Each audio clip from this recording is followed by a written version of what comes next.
Buenas tardes y bienvenidos al canal Hace mucho tiempo.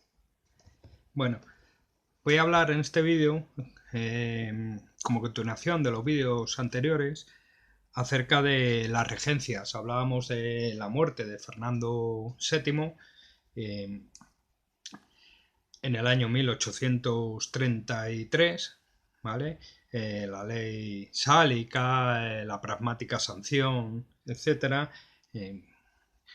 Y en esa época, viendo que la sucesora iba a ser Isabel II, se organizaron los carlistas. En pocos días, además. A pocos días de la muerte, ya venía de atrás.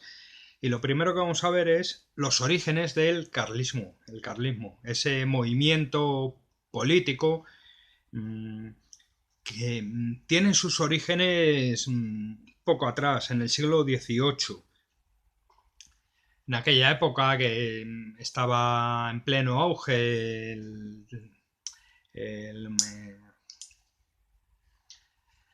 estaba en auge la ilustración, el pensamiento ilustrado, pues bueno, empezó a forjarse otro tipo de ideología en contra de ello, que hablaba del absolutismo. Disculpa el desorden. Bueno, ahí más o menos. En 1820 se produce la regencia de Urgel.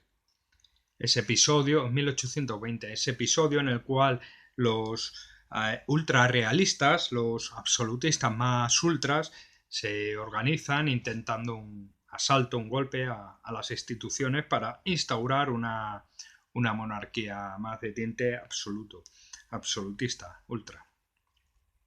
En 1827, la revuelta de los agraviados en Cataluña, en el cual empiezan a identificarse, viendo peligrar sus privilegios, esa apertura que muy moderada, muy pequeña que inició Fernando VII a partir del año 1825 y demás. No sentó demasiado bien en algunos sectores de Cataluña, que dieron lugar a este episodio de la revuelta de los agraviados, y se empezaban a identificar ya con los carlistas. Todavía no estaban instaurados, pero bueno, veían en la figura del infante Don Carlos, el hermano de Fernando VII, un posible defensor de sus privilegios que veían peligrar. Había también un partido, el Partido de los Apostólicos, en España, con un número muy discreto de seguidores, de familias principalmente de hidalgos. Ese sector de la nobleza más pobre económicamente, pero que mantenía los privilegios de nobleza. Esa gente, ese sector minoritario, se empezó a organizar de alguna manera en el Partido de los Apostólicos, ya que el liberalismo de Cádiz y el trienio liberal había cercenado sus privilegios.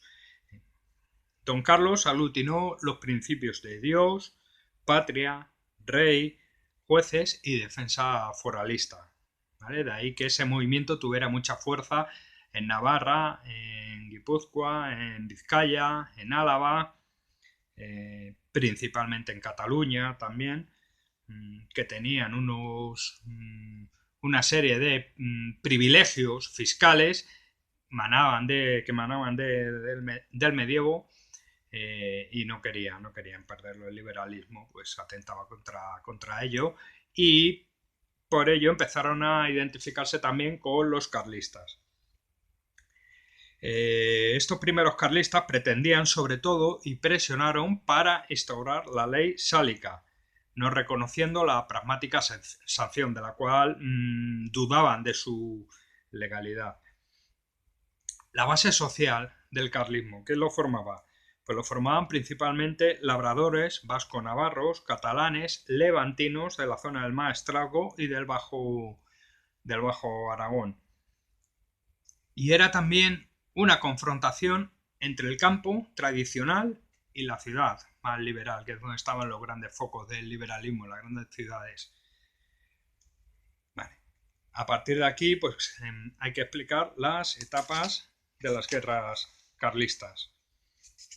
¿Vale? una primera etapa entre el año 1833 y 1835, el estallido de la Primera Guerra Carlista, donde el 1 de octubre de 1833 se proclama rey Don Carlos, el infante Don Carlos, el hermano de Fernando VII. Los primeros brotes de levantamiento carlista se dan en Talavera, en Valencia, que fueron sofocados por los realistas y a los cuales le siguen Castilla, País Vasco, Navarra y demás. Zumalacárregui organizó el ejército de rebeldes en el año 1835, hasta el año 1835, en el cual muere este general, este militar. Entre el año 1835 y 1837 hay una segunda etapa en el cual los carlistas llegan a las puertas de Madrid, aunque deciden, curiosamente, no atacar. Llegan a alcanzar Cádiz, encabezados por el rey autoproclamado Don Carlos, el infante Don Carlos. La guerra ya a partir del año 35 tiene tintes nacionales,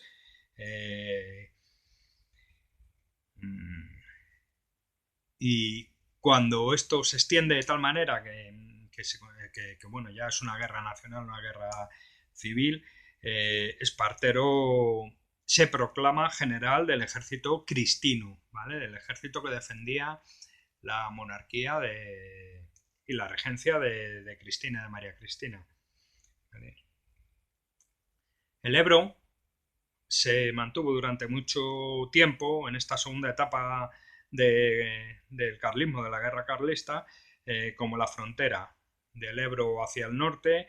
Eran plazas dominadas principalmente por los carlistas, que empiezan también a templarse de alguna manera en sus posiciones ideológicas y, por ejemplo, algunos sectores del carlismo empezaron a desistir de defender la institución de la Inquisición. El cansancio del carlismo, ya a finales en el año 1837, a finales de esta segunda etapa, dio lugar al convenio de Vergara, en el cual los generales Maroto, por el lado de los carlistas, y Espartero, por el lado de los cristinos, del ejército regular, estatal, reconocieron grados y méritos a los militares carlistas, ¿vale? Es uno de los puntos de la negociación, recomendando a las Cortes la devolución de los fueros a las provincias vasco-navarras. El convenio de Vergara no es en el año 37, sino que se firma en el año 39, aunque a partir del año 37, con esas posiciones más templadas de algunos carlistas, se empezó a fraguar esta negociación de paz. ¿Vale? Entre el año 39 y 40, Don Carlos dice que no reconoce el acuerdo. Espartero se vuelca en acabar con los restos carlistas en el País Vasco y con focos de resistencia que siguen existiendo en Cataluña y en la zona del Maestrazgo, con el general Cabrera, carlista, a la cabeza. ¿Vale?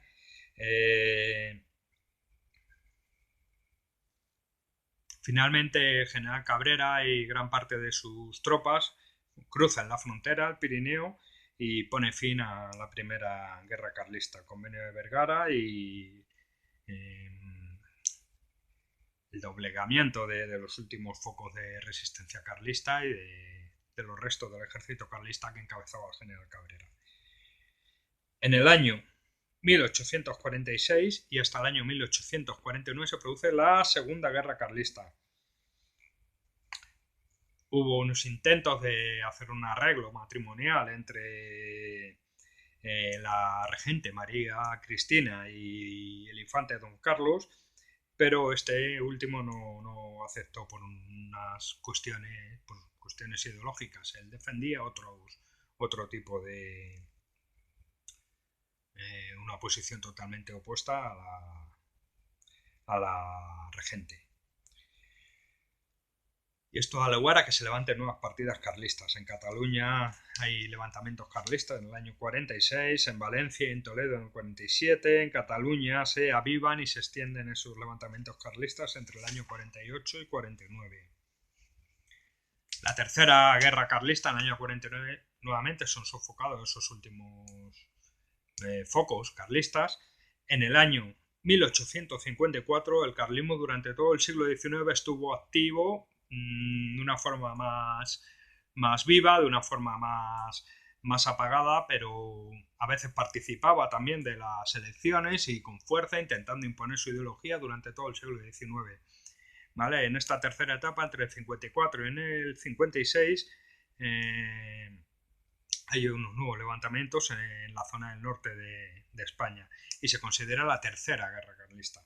Y entre el año 1860 y 1872, en estos 12 años, que duró el gobierno, coincidiendo con el gobierno largo de O'Donnell y de su Unión Liberal,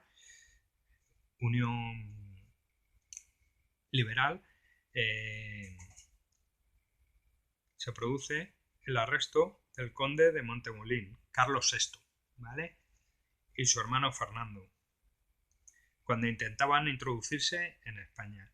Ambos renuncian a sus derechos sucesorios, que sí asume el tercer hijo, Juan de Borbón, produciendo también una disputa carlista. También hubo tensiones dentro del seno carlista. Había carlistas más templados, más moderados, había carlistas que seguían siendo muy ultras, muy radicales, y también hubo tensiones, disensiones y demás. Hay que hablar ahora de la organización del régimen liberal, con la regente María Cristina. En los distintos niveles e instituciones, los distintos niveles burocráticos y las instituciones, pues empezó a organizar el Estado liberal como tal, ¿no? Había poderes financieros, la corona, militares, prensa, iglesia, la milicia nacional, que desempeñaron unos importantes papeles en esta instauración del liberalismo. Aunque fuera del orden constitucional establecido. El Ejecutivo, formado por los gobiernos, así como se empezó a organizar, estaba formado por secretarías, que son una especie, el equivalente a los ministerios, siendo las fijas la de Estado, Gracia y Justicia, Hacienda, Fomento y Guerra y Marina.